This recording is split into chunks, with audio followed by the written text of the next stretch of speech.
The government of Syrian President Bashar al-Assad has rejected a United Nations proposal to create an autonomous zone east of Aleppo, saying it infringes on Syrian sovereignty.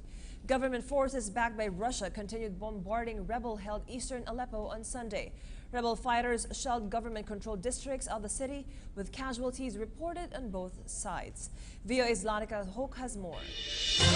Rights groups say more than 150 civilians have been killed since the government renewed its assault on the rebel-held area 6 days ago.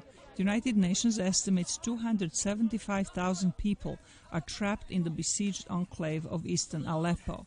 Images posted on social media show children being pulled out of damaged buildings and a hospital destroyed in an air raid on Friday. The Syrian government denies a role in the hospital bombing. The UN Special Envoy for Syria has called for an international probe of the incident. We should be allowed to send a verification team on the UN side and made by UN and other partners to verify the damage of the hospitals in both East and West Aleppo. The Syrian government on Sunday refused a UN proposal to grant the eastern districts of Aleppo autonomy as part of an effort to reduce the violence.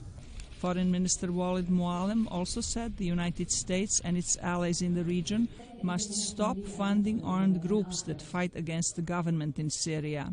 The key to fixing American mistakes is through dialogue between Moscow and Washington by agreeing on a way to defeat the terrorists.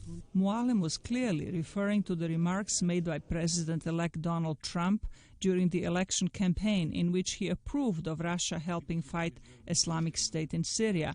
But the Syrian official said it is still too early to predict what the new U.S. administration's policy will be towards the situation in that war-torn country.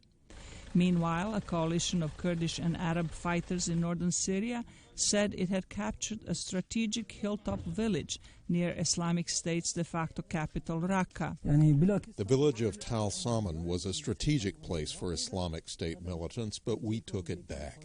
We will launch our operations from here, from this side, and we will continue our push. Damascus says that any operation on Syrian territory that is not coordinated with the Syrian government is a threat to the national sovereignty. That includes the Kurdish-led operation to liberate Raqqa and Turkey's involvement in fighting Islamic State in northern Syria.